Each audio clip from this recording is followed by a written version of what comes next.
नमस्कार दोस्तों, Lalit study 105 YouTube channel पर आपका स्वागत है। दोस्तों, लेखपाल एग्ज़ाम के लिए ये एक बेहतरीन प्रैक्टिस सेट है। प्रैक्टिस सेट लगाने से दोस्तों क्वेश्चनों पर भी पकड़ बनती है।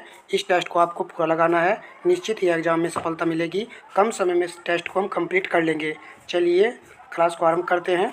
प्रश्न नंबर आपका 1 है, भारत में स्थित किस हड़प्पा स्थल में हाकरा मृतभांड के भंडार शामिल है, जो सिंधु घाटी सभ्यता के शुरुआती चरणों से पहले ही बसावट की विशेषता है। ऑप्शन ए राइट आंसर है। आप आंसर टिक करते जरूर चलिएगा और देखिएगा कि कितने क्वेश्चन हमारे सही रहेंगे। कह रहा हूँ कि एक बेहतरीन और एक अच्छा प्रैक्टिस सेट है। प्रथम ओंगल मैसूर युद्ध, जो कि 1767 से 1769 ईस्वी में कौन विजयी हुआ था? तो जो ये युद्ध हुआ था, इसका सन आपको याद रखना है 1767। ये सन आपको जरूर याद रखना है। और इसमें कौन विजय हुआ था? हैदर अली। सी विकल्प यहाँ पर राइट आंसर था।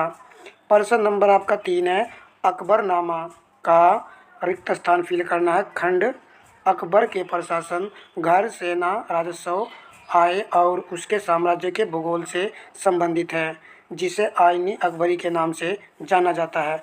देखिए, क्या ऐसे प्रश्न छपने वाले नहीं होते हैं? क्या होते हैं भाई? तो राइट आंसर रहेगा तीसरा।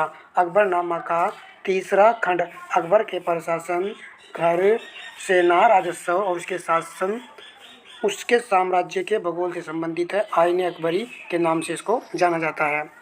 प्रश्न नंबर आपका नेक्स्ट है, मुस्लिम लीग एवं भारतीय राष्ट्रीय कांग्रेस के बीच राजनीतिक गतिरोध को दूर करने के लिए सीआर फार्मूला किसने बनाया था? सीआर फार्मूला किसने बनाया था?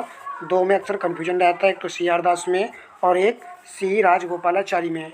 यदि आपने ऑप्शन बी चुना है तो ये बिल्कुल सही रहेगा। सीआर फार्मूला दोस्तों सी राजगोपालाचारी ने दिया था। इम्पोर्टेंट है ये। प्रश्न नंबर आपका 5 है, वर्ष 1919 में किसकी गिरफ्तारी पर लोग जलियांवाला बाग में इकट्ठा हुए थे? आप सभी जानते होंगे, इसका राइट आंसर ऑप्शन बी है। डॉक्टर सत्यपाल और सैफुद्दीन किचलू की गिरफ्तारी पर ही लोग जलियांवाला बाग हत्याकांड में इकट्ठा हुए थे। प्रश्न नंबर हमारा नेक्स्ट है, 13 दिसंबर 1946 को संविधान सभा में उद्देश्य प्रस्ताव किसके द्वारा पेश किया गया था? उद्देश्य प्रस्ताव किसके द्वारा पेश किया गया था? जवाहरलाल नेहरू के द्वारा। ए विकल्प राइट आंसर है। डेट भी याद कर लेनी है आपको। ये 13 दिसंबर 1946 को उद्देश्य प्रस्ताव प्रस्तुत किया था जवाहरलाल नेहरू ने। प्रश्न नंबर आपका 7 है, भारतीय संविधान के किस अनुच्छेद में आपातकाल का प्रावधान है? अनुच्छेद 352 में। बी विकल्प यहाँ पर सही आंसर रहेगा। अखिल भारतीय सेवाओं के सृजन की शक्ति किसे प्राप्त है? उच्च न्यायालय, संसद, प्रधानमंत्री, मंत्रिपरिषद। यदि आपने यहाँ पर बी चुना है तो बिल्कुल आपकी सही तैयारी है। संसद। अखिल भारतीय सेवाओं के सृजन की शक्ति संसद के पास निहित है। याद रखना है, स से सृजन, स से शक्ति और स से ही संसद। प्रश्न नंबर 9 है, इनमें से कौन सा एक कारक नहीं है जो भारतीय संविधान के निर्माण में योगदान देता है? औद्योगिक क्रांति, ब्रिटेन में संसदीय लोकतंत्र, रूस में समाजवादी क्रांति, अमेरिका में अधिकारों का विधेयक। तो इसमें एक ही जो है शामिल नहीं है, उसका नाम है औद्योगिक क्रांति। तो ए विकल्प यहाँ पर राइट आंसर रहेगा। प्रश्न नंबर आपका 10 है, लोकतंत्र और विकास के लिए पंचायती राज संस्थाओं के पुनरुद्धार पर एक अवधारणा पत्र तैयार करने के लिए किस समिति को नियुक्त किया गया? ये भी एक अच्छा क्वेश्चन है। यदि आप इसका आंसर बता सकते हो तो जरूर बताइएगा। पंचायती राज संस्थाओं के पुनरुद्धार पर एक अवधारणा पत्र तैयार करने के लिए किस समिति को नियुक्त किया गया था? तो याद रखना है एल.एम. सिंघवी समिति। एल.एम. सिंघवी समिति कब आई थी? 1986 में ये समिति आई थी, जो कि पंचायती राज से संबंधित है।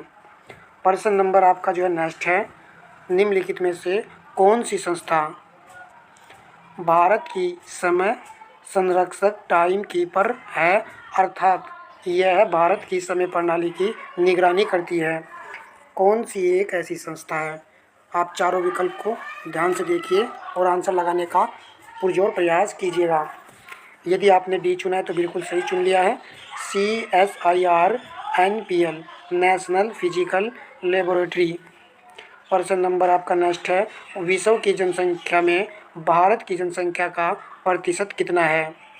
राइट आंसर हो जाएगा आपका ऑप्शन बी 17.5% है। प्रश्न नंबर नेक्स्ट है, भारत में सर्वाधिक कॉफी उत्पादन किस राज्य में होता है? केरला, कर्नाटक, असम या हिमाचल प्रदेश? राइट विकल्प होगा आपका ऑप्शन बी कर्नाटक। कॉफी के लिए कर्नाटक आएगा। निम्नलिखित में से कौन सा क्षेत्र उष्णकटिबंधीय सदाबहार वन से ढका हुआ है? उष्णकटिबंधीय सदाबहार वन से ढका हुआ इंपॉर्टेंट क्वेश्चन है। यदि आपने यहाँ पर पश्चिमी घाट चुना है तो बिल्कुल सही आंसर चुना है, डी विकल्प राइट है। दोस्तों प्रैक्टिस जितनी करेंगे इतने ज़्यादा क्वेश्चन हमारे याद होंगे और लेखपाल में एक अच्छा स्कोर कर पाएंगे। यदि जरा भी लगे कि सेशन काम का है तो दोस्तों लाइक करके अवश्य जाइएगा। भारत का थार मरुस्थल विश्व का सबसे घनी आबादी वाला मरुस्थल है, उसका जनसंख्या घनत्व कितना है? तो ये क्वेश्चन अच्छा है, आप इसको लगा सकते हो। राइट होगा ऑप्शन बी 83 व्यक्ति प्रति किलोमीटर स्क्वायर। तो यहाँ पर आपका आंसर जो बन रहा है वो बी है। प्रश्न नंबर आपका आ जाता है नेक्स्ट, भारतीय अर्थव्यवस्था एवं सामाजिक विकास। सभी के लिए समावेशी और समान गुणवत्ता वाली शिक्षा सुनिश्चित करना, आजीवन सीखने के अवसरों को बढ़ावा देना कौन से एसडीजी का लक्ष्य है? यहाँ 1, 2, 3, 4 करके एसडीजी दिए गए हैं, इनमें से कौन सा इसका लक्ष्य है? तो फोर्थ याद रखना है, फोर्थ वाला। ठीक है, अच्छा क्वेश्चन है। पिछली क्लास में भी दोस्तों गोल से संबंधित प्रश्न आया था। विनिवेश का अर्थ है, तो इसका अर्थ उद्योगों में सरकारी भागीदारी घटाना। ए विकल्प यहाँ पर राइट आंसर रहेगा। प्रश्न नंबर नेक्स्ट है, वैश्वीकरण के कारण भारतीय बाजार में क्या क्या परिवर्तन आए हैं? किसके कारण? वैश्वीकरण के कारण बाजार में क्या क्या परिवर्तन आए हैं? यहाँ पर आंसर हो जाएगा ऑप्शन डी उपरोक्त सभी।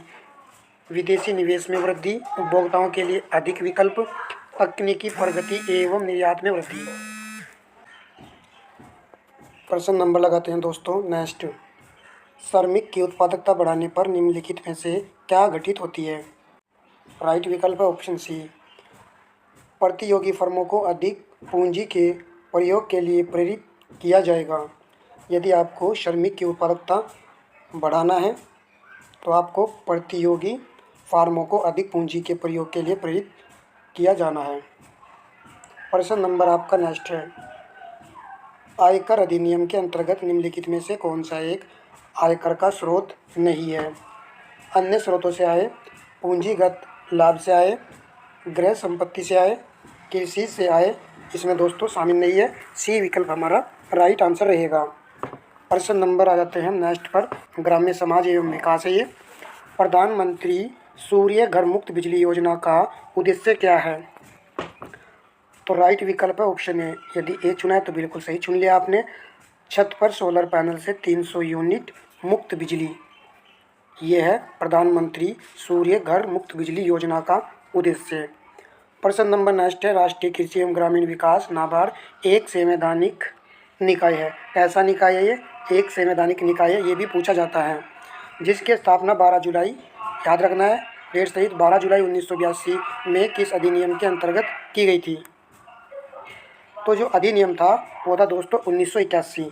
तो राष्ट्रीय कृषि और ग्रामीण विकास बैंक अधिनियम 1981 था। अच्छा क्वेश्चन है, याद रखना है। शिव रमन समिति की सिफारिश पर इसकी वो की गई थी स्थापना। प्रश्न नंबर आपका 23 है, ई ग्राम स्वराज ऐप का संबंध किससे है? तो ई ग्राम यहाँ पर लिखा हुआ है, यदि आपने चुना है सी तो सही है, ग्राम पंचायतों से ये संबंधित ऐप है। प्रश्न नंबर 24 है, राष्ट्रीय ग्रामीण स्वास्थ्य मिशन द्वारा कौन सी योजना के आरंभ हेतु दी गई जानकारी निम्न में से कहाँ से प्राप्त कर सकते हैं? आशा से बात हो रही है, राष्ट्रीय ग्रामीण स्वास्थ्य मिशन की, उपकेंद्र से, रोगी कल्याण समिति से, या फिर इन सभी से। तो इन सभी से दोस्तों हम जो है ये प्राप्त कर सकते हैं जानकारी। प्रश्न नंबर 25 है, उत्तर प्रदेश में मुख्यमंत्री कृषक दुर्घटना बीमा योजना की राशि कितनी कर दी गई है? तो इसकी राशि जो है कर दी गई है दोस्तों 4 लाख रुपए या फिर 5 लाख रुपए। यदि आपने यहाँ पर ऑप्शन चुना है बी तो 5 लाख रुपए इसकी राशि कर दी गई है। देखिए ऐसा प्रश्न पत्र है। अब हम देख लेते हैं राष्ट्रीय और अंतर्राष्ट्रीय महत्व की समसामयिक घटनाएं, जो आपके एग्जाम में 5 प्रश्न आएंगे। संयुक्त अरब अमीरात में एशिया कप 2025 17वां संस्करण प्रतियोगिता का आयोजन T20 प्रारूप में किया गया, जिसे भारत ने पाकिस्तान को हराकर जीता है। भारत ने अब तक एशिया कप के कितने खिताब जीते हैं? भारत ने अब तक जो है 9 एशिया कप जो जीते हैं। नेक्स्ट क्वेश्चन है, किस अभिनेता को वर्ष 2023 के लिए दादा साहब फाल्के पुरस्कार से सम्मानित किया गया है? तो राइट होगा ऑप्शन डी, मोहनलाल को। प्रश्न नंबर नेक्स्ट है, एक दिवसीय क्रिकेट में सबसे तेज शतक लगाने वाली भारतीय महिला खिलाड़ी कौन बनी है? एक दिवसीय क्रिकेट में सबसे तेज शतक लगाने वाली भारतीय महिला बनी है स्मृति मंथाना। सी विकल्प यहाँ पर सही आंसर था। प्रश्न नंबर आपका नेक्स्ट है, राष्ट्रीय ई गवर्नेंस पुरस्कार 2025 में पहली बार शामिल ग्राम पंचायत श्रेणी में किस राज्य की पंचायत को स्वर्ण पुरस्कार मिला है? इसको तो आप एग्जाम में छपा हुआ बिल्कुल मान लीजिएगा, 100% छपेगा, चाहे आज लिख लीजिए। राइट आंसर हो जाएगा ऑप्शन बी, रोहिणी ग्राम पंचायत महाराष्ट्र। रोहिणी ग्राम पंचायत महाराष्ट्र इसका राइट आंसर है। प्रश्न नंबर आपका नेक्स्ट है, आईसीसी ने महिला क्रिकेट विश्व कप 2025 के लिए आधिकारिक गीत ब्रिंग इट होम लॉन्च किया। इसे किसने गाया है? ब्रिंग इट होम इसको गाया है श्रेया घोषाल ने। ए विकल्प यहाँ पर राइट आंसर रहेगा। विज्ञान एवं प्रौद्योगिकी चंद्रयान 2 अभियान में रोवर का नाम क्या था? प्रज्ञान या फिर Vikram? Right answer option B है विक्रम। प्रश्न नंबर नेक्स्ट है, S-4 एयर डिफेंस एक बार में कितनी मिसाइल छोड़ता है? आप भली बात ही जानते होंगे कि S-400 हमने रूस से खरीदा है और ये एक अच्छा सिस्टम प्रणाली है। S-400 जो है एक बड़ी ही कमाल की चीज़ है और ये 64 मिसाइलें एक बार में छोड़ता है। ठीक है, रूस से खरीदा है और पाकिस्तान के विरुद्ध इसने ऑपरेशन में महत्वपूर्ण भूमिका निभाई थी। पेटेंट की वैधता सामान्यतः कितने वर्षों तक होती है? राइट आंसर हो जाएगा ऑप्शन सी, 20 वर्ष तक। प्रश्न नंबर नेक्स्ट है, आदित्य L1 मिशन का उद्देश्य क्या है? तो ये सूर्य का अध्ययन करेगा। आदित्य L1 का संबंध है सूर्य के अध्ययन से, तो यहाँ पर सी राइट आंसर था। नैनो प्रौद्योगिकी का पर्यावरण क्षेत्र में उपयोग इसलिए होता है, इम्पोर्टेंट है, नैनो प्रौद्योगिकी का पर्यावरण क्षेत्र में उपयोग किस लिए होता है? राइट विकल्प डी है, प्रदूषण नियंत्रण, जल शुद्धिकरण, नैनो फिल्टर, इन सभी में। पर्यावरण पारिस्थितिकी एवं आपदा प्रबंधन। तो SDRF के संदर्भ में निम्नलिखित में से कौन सा कथन सही है? SDRF, तो राइट विकल्प ऑप्शन बी है। इसका उपयोग राज्य स्तर पर तत्कालीन राहत प्रदान करने हेतु किया जाता है। एस का यहाँ पर अर्थ होता है स्टेट डिजास्टर। ठीक है, याद रखना है। प्रश्न नंबर नेक्स्ट है, SDRF और NDRF के संदर्भ में निम्नलिखित में से कौन सा कथन सही है? ये आपदा प्रबंधन वाला टॉपिक है जिससे 2 क्वेश्चन पूछे गए हैं यहाँ पर। SDRF राज्य स्तर पर जबकि NDRF केंद्र स्तर पर आपदाओं के दौरान बचाव और राहत कार्य करते हैं। दोनों ही दोस्तों ये बचाव और राहत से संबंधित होते हैं। NDRF का अध्यक्ष कौन होता है? भारत के प्रधानमंत्री। SDRF का अध्यक्ष होता है राज्य का मुख्यमंत्री। याद रखना है दोस्तों, इंपॉर्टेंट क्वेश्चन था। ध्वनि प्रदूषण नियंत्रण एवं रोकथाम नियम 2001 निर्देशित करता है। राइट है ऑप्शन सी वाला, नहीं डी वाला। लाउड स्पीकर के ध्वनि प्रदूषण को किसी सभा में तीव्र ध्वनि के स्पीकर का प्रयोग किया जाएगा, जबकि पटाखों के कारण ध्वनि प्रदूषण को इसमें शामिल नहीं किया जाता है। लाउड स्पीकर के कारण ध्वनि प्रदूषण जो होती है रात के समय शादियों में अक्सर इसी की वजह से बंद करना पड़ता है हमको। याद रखना है ये नियम, ध्वनि प्रदूषण अधिनियम 2001 है ये। प्रश्न नंबर आ जाता है आपका नेक्स्ट, पौधे और जंतुओं की संकटग्रस्त प्रजाति को प्रदर्शित करने के लिए IUCN ने निम्न पुस्तक तैयार की। तो इसमें दोस्तों जो रेड डाटा बुक है इसमें पौधे और जंतुओं के संकटग्रस्त प्रजातियों का उल्लेख किया जाता है या इनको इससे मेंशन किया जाता है, इसीलिए इसका नाम रेड डाटा बुक है। काजीरंगा राष्ट्रीय उद्यान प्रसिद्ध है किसके लिए? तो काजीरंगा कहाँ पर? असम में है। एक सींग वाले गैंडे के लिए ये प्रसिद्ध है। सी विकल्प राइट है। निम्नलिखित में से किस जनपद में चंद्रप्रभा वन्यजीव अभ्यारण्य स्थित है? चंद्रप्रभा, तो च से चंद, च से चंदोली, याद रखेंगे। बी विकल्प यहाँ पर राइट आंसर है। प्रश्न नंबर नेक्स्ट है, विश्व पर्यावरण दिवस प्रतिवर्ष किस दिन मनाया जाता है? तो 5 जून को मनाया जाता है। सी विकल्प राइट है। प्रश्न नंबर आपका 43 है। भारत किस राज्य में सर्वाधिक वन आच्छादित क्षेत्र है? बताइए किस राज्य में वन सर्वाधिक है क्षेत्रफल के हिसाब से? तो मध्य प्रदेश। ए विकल्प यहाँ पर राइट आंसर रहेगा। प्रश्न नंबर नेक्स्ट है। पौधों में पानी और पोषक तत्वों के परिवहन के लिए संवहनी ऊतक को क्या कहा जाता है? बात हो रही है जल की, जल और पोषक तत्वों की, तो उसके लिए जाइलम आएगा। ठीक है, जाइलम यह एक संवहनी ऊतक होता है। प्रश्न नंबर नेक्स्ट है। और खाद्य पदार्थों के लिए फ्लोएम आता है, ये भी याद रखना है। हरित गृह प्रभाव ग्रीन हाउस इफेक्ट कहते हैं किस गैस के अधिक मात्रा में होने से बढ़ता है? तो आंसर है ए कार्बन डाइऑक्साइड। अब ये आपका 45 के बाद में आता है डाटा इंटरप्रिटेशन। इसको दोस्तों हम अलग से कराएंगे। अब आ जाते हैं हिंदी पर। सामान्य हिंदी है, सामान्य हिंदी के 10% आएंगे। चलिए, पढ़ना बहुत कुछ है, बहुत बड़ा सिलेबस इसका दिया गया है हिंदी का। प्रश्न नंबर आपका 56 है। विपद का विलोम है, हो जाएगा संपद, यानी कि बी विकल्प यहाँ पर राइट आंसर था। वानर का तद्भव रूप है वानर, तो वानर का तद्भव रूप हो जाएगा बंदर। जो ये वह होता है ना, ये आपका तत्सम होता है और वह आपका तद्भव होता है। आराम से आपको पहचान लेना है। शुद्ध वर्तनी वाला शब्द है, क्योंकि इस प्रकार लिखा जाता है। डी वाला विकल्प यहाँ पर सही आंसर है। प्रश्न नंबर नेक्स्ट है। किसका प्रयोग सदैव एक वचन में ही होता है? एक वचन में ही इसका प्रयोग होगा, प्रत्येक। बी राइट था। सरकारी पत्र परिपत्र आदि का मसौदा तैयार करना कहलाता है। इम्पोर्टेंट है ये, इसको कहेंगे प्रारूपण। ठीक है, परिपत्र आदि का मसौदा तैयार करना प्रारूपण होता है। सम और सम शब्द युगम का सही अर्थ वाला युगम है।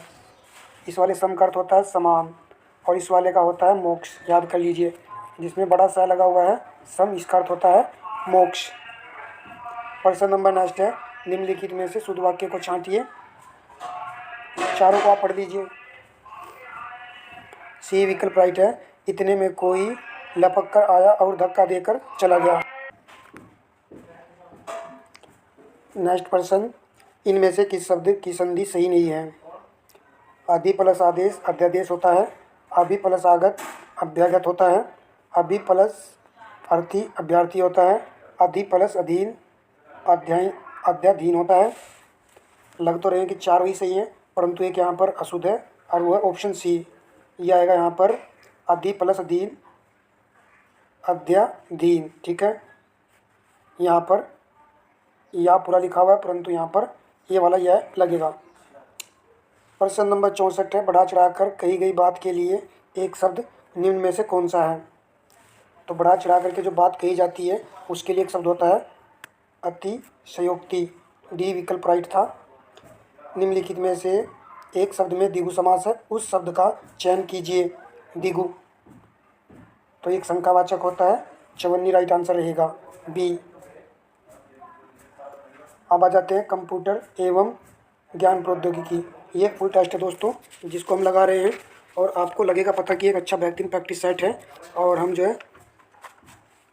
हमको जो चैनल से जुड़ जाना चाहिए। बताइए कि निम्नलिखित कथन सत्य हैं या असत्य हैं? एमएस वर्ड में लैंडस्केप एक मान्य पेज मार्जिन विकल्प है। एमएस वर्ड में प्रोटेंट एक मान्य पेज मार्जिन विकल्प है, तो राइट होगा ऑप्शन बी। पहला भी असत्य है, दूसरा भी असत्य है, तो ये दोनों ही असत्य हैं, याद रखना है। एमएस वर्ड में ये पेज ओरिएंटेशन के उदाहरण होते हैं। प्रश्न नंबर आपका नेक्स्ट है। एमएस वर्ड में टेबल के बारे में निम्नलिखित में से कौन सा कथन असत्य है? एक टेबल में केवल एक रो एक कॉलम हो सकता है, बिल्कुल सही है। एक टेबल में केवल एक रो हो सकता है, तो यहाँ पर ये भी सही है। एक टेबल में एक अभाज्य संख्या में कॉलम रो नहीं हो सकते, तो ये गलत है। असत्य चुना, तो ऑप्शन सी राइट आंसर है। एक टेबल में केवल एक कॉलम हो सकता है। वीडियो रोक करके आप वीडियो को देख सकते हो और दोस्तों स्पीड कम लगे तो बढ़ा सकते हो, ज़्यादा लगे तो कम कर सकते हो। मोबाइल फ़ोन और टेबल में यूज होने वाला ऑपरेटिंग सिस्टम का नाम बताइए क्या है?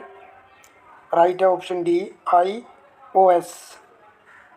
प्रश्न नंबर नेक्स्ट है, MS वर्ड के हाल ही के संस्करणों जैसे कि वर्ड 2016 में होम मेन्यू के तहत फ़ॉन्ट कमांड समूह के भाग के रूप में निम्नलिखित में से क्या दिखाई देता है?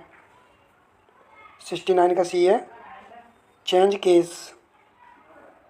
MS एक्सेल वर्कशीट में जब आप B3 से शुरू करके B3 अनुपात G9 सेल की एक रेंज को सेलेक्ट करते हैं तो नेम बॉक्स में क्या प्रदर्शित होगा? B3 ए विकल्प यहाँ पर राइट आंसर है। IMAP एक ईमेल संबंधित प्रोटोकॉल है। IMAP का पूर्ण रूप क्या है? अच्छे क्वेश्चन है कंप्यूटर के, इनको याद जरूर कीजिएगा दोस्तों। इंटरनल मैसेज एक्सचेंज प्रोटोकॉल, सी विकल्प यहाँ पर राइट आंसर था। ISP का पूर्ण रूप क्या है? आंसर हो जाएगा इंटरनेट सर्विस प्रोवाइडर, ए विकल्प राइट है। फिर दोस्तों नेक्स्ट प्रश्न है, निम्नलिखित में से क्या URL का भाग नहीं है? URL का भाग नहीं है D IP address. MS Excel में सेलेक्ट किए गए सेल के कंटेंट को एक नए बड़े सेल में संयोजित करने और केंद्र में लाने के लिए निम्न में से किसका उपयोग किया जाता है? 74 का सी है मर्ज and centre. Merge and centre का उपयोग जो किया जाता है। प्रश्न नंबर 75 है, निम्नलिखित MS एक्सेल फॉर्मूला का परिणाम क्या होगा? वेरी इजी है। तो यदि आपने डी चुना है तो सही है, 3 + 4 बराबर हो जाएंगे आपके 7। नेक्स्ट प्रश्न पर आते हैं, POS का पूर्ण रूप क्या है? तो इसका राइट आंसर हो जाएगा पॉइंट ऑफ सेल, ए विकल्प यहाँ पर सही है। रिक्त स्थान फिल करना है। एक प्रकार का लघु प्रोग्राम है जो कंप्यूटर को उस समय से नियंत्रित करता है जब से यह ऑन होता है और तब तक जब तक ऑपरेटिंग सिस्टम उसे अपने नियंत्रण में न ले ले। राइट है option B BIOS, basic input operating system. प्रश्न नंबर 78 है, स्मार्टफोन को अनलॉक करने का सबसे सुरक्षित तरीका निम्नलिखित में से कौन सा है? पिन कोड, आप सभी जानते हो इस बात को। IoT का पूर्ण रूप क्या है? इंटरनेट ऑफ थिंग्स, बी विकल्प यहाँ पर सही है। प्रश्न नंबर 80 है, वर्चुअल रियलिटी में हम चीज़ों को किस उपकरण के माध्यम से फील कर पाते हैं? डाटा ग्लव के माध्यम से हम फील कर पाते हैं, सी विकल्प राइट है। उत्तर प्रदेश सामान्य जानकारी 20 प्रश्न है, फटाफट दोस्तों लगा लेते हैं। कांग्रेस अधिवेशन के स्थान और सूची सेकंड में समय और हमको सुमेलित करना है। सूची फर्स्ट का मिलान सूची सेकंड से करना है। देखिए दोस्तों क्या आंसर बनेगा इसका। मेरठ में कांग्रेस का अधिवेशन कब हुआ था? 1946 में, यानी कि यहाँ पर ए का 4 आएगा। बनारस वाला हुआ था 1905 में, इलाहाबाद वाला हुआ था 1988 में और आपका लखनऊ वाला हुआ था 1989 में। इस प्रकार हमारा आंसर हो जाएगा ऑप्शन सी 4, 3, 1, 2। इम्पोर्टेंट क्वेश्चन है। प्रश्न नंबर आपका नेक्स्ट है,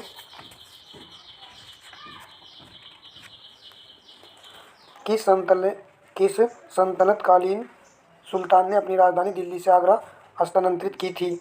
दिल्ली से आगरा ले गया था ये, तो सिकंदर लोदी, ए विकल्प राइट है। प्रश्न नंबर आपका नेक्स्ट है, 6वीं शताब्दी ईसा पूर्व के दौरान मथुरा के आसपास के क्षेत्र को क्या कहा जाता था? सूरसेन, सी विकल्प राइट है। प्रश्न नंबर नेक्स्ट है, 6वीं शताब्दी ईसा पूर्व के दौरान उत्तर प्रदेश के किन क्षेत्रों को चेदी कहा जाता था? किन क्षेत्रों को चेदी कहा जाता था? बुंदेलखंड को, ए विकल्प राइट है। और इम्पोर्टेंट क्वेश्चन है एग्जाम के लिए। सूची फर्स्ट का मिलान सूची सेकंड से करना है। उत्तर प्रदेश किसान सभा संस्थापक और प्रवर्तक दिए गए हैं,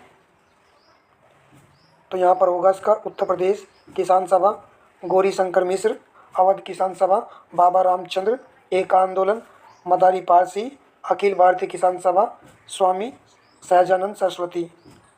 तो यहाँ पर आप सी और डी से भी क्वेश्चन का आंसर पकड़ सकते थे। ए राइट विकल्प है। वर्ष 1937 से 1950 तक उत्तर प्रदेश को किस नाम से जाना जाता था? 1937 से 1950 तक। 86 का राइट आंसर हो जाएगा ऑप्शन बी, संयुक्त प्रांत। क्षेत्रफल की दृष्टि से उत्तर प्रदेश का देश में कौन सा स्थान है? तो क्षेत्रफल के हिसाब से ये चौथे स्थान पर आता है उत्तर प्रदेश। लॉर्ड डलहौजी की विलय नीति के अनुसार अवध को कब ब्रिटिश साम्राज्य का अंग बनाया गया था? 1856 में। ए विकल्प यहाँ पर राइट आंसर है। उत्तर प्रदेश की जलवायु कैसी है? उष्णकटिबंधीय मानसूनी। सी चुना है तो बिल्कुल सही है। उष्णकटिबंधीय और मानसूनी जलवायु है उत्तर प्रदेश की। 1857 ईस्वी के स्वतंत्रता आंदोलन के दौरान सर्वाधिक बड़ा केंद्र कौन सा था? मेरठ, बरेली, कानपुर, बलिया। ध्यान से आंसर कीजिएगा। राइट होगा कानपुर। इसको नोट कर सकते हो, मेरठ नहीं लगाना है दोस्तों। Question number 91। गंगा यमुना मध्य मैदान में प्राचीन कोप निक्षेपों को क्या कहा जाता है? बांगर क्षेत्र। डी विकल्प यहाँ पर राइट है। काकोरी षड्यंत्र केस हुआ था 1925 में हुआ था। ए विकल्प यहाँ पर राइट है। अखिल भारतीय किसान सभा का प्रथम अधिवेशन कहाँ पर हुआ था? अखिल भारतीय किसान सभा का प्रथम अधिवेशन हुआ था लखनऊ में। डी विकल्प राइट आंसर है। स्वामी सहजानंद अभी हमने पढ़ा है। हिंदुस्तान रिपब्लिक संगठन की स्थापना की गई थी कानपुर में, दिल्ली में, लखनऊ में, इलाहाबाद में। कानपुर आएगा। ए विकल्प राइट है। बाबा रामचंद्र ने किसानों को संगठित किया था अवध में, बंगाल में, बिहार में, आंध्रा में। अवध में। ए विकल्प राइट है। अवध के नवाबों की प्रारंभिक राजधानी क्या थी? तो याद रखना है फैजाबाद। अच्छा क्वेश्चन है ये, फैजाबाद। तराई क्षेत्र का वह भाग जहाँ कंकड़, पत्थर और मोटे बालू के निक्षेप मिलते हैं को क्या कहा जाता है? इसको कहा जाता है भाबर क्षेत्र। उत्तर प्रदेश के समय समय पर दिए गए नामों को संबंधित वर्षों से सम्मिलित कीजिए। उत्तर पश्चिमी प्रांत कब से था उत्तर प्रदेश? 1900। बताइए दोस्तों क्या राइट आंसर रहेगा? 1836 आएगा, यानी कि ए का 4 आएगा 1836, और एक ही में दिया गया है। डी का देख लेते आप। उत्तर प्रदेश कब बना था? 24 जनवरी 1950 को, परंतु डी वाला तो यहाँ पर भी था। चलिए, संयुक्त प्रांत, इसको तो जानते ही होंगे ना, 1937 से था, तो फिर हमारा ऑप्शन सी राइट होता। और उत्तर पश्चिमी प्रांत, अवध प्रांत, ये आपका है 1877। अच्छा क्वेश्चन है, सभी फैक्ट दिए गए हैं वाणी में, और यहाँ पर क्वेश्चन आपको उपलब्ध हो चुका है। ये चोरी चोरा की घटना कब हुई थी? 4 फरवरी 1922 में हुई थी। वीडियो का लास्ट और अंतिम पर्सन है ये। एक बार फिर कहूँगा दोस्तों, यदि वीडियो अच्छी लगी तो वीडियो को लाइक भी कीजिएगा, शेयर कीजिएगा, कमेंट बॉक्स में अपना कमेंट कीजिएगा कि आपके कितने क्वेश्चन सही हुए हैं। 70 क्वेश्चन सही हुए हैं या 75 हुए हैं, जो भी आपका स्कोर रहा है वो कमेंट कीजिएगा, लाइक शेयर कीजिएगा वीडियो को। चैनल पर नए हैं तो चैनल से अवश्य जुड़ जाइएगा। लखनऊ में 1857 ईस्वी के स्वतंत्रता संग्राम का नेतृत्व किसने किया था? लखनऊ की बात हो रही है, बेगम हजरत महल ने। सी विकल्प राइट आंसर था।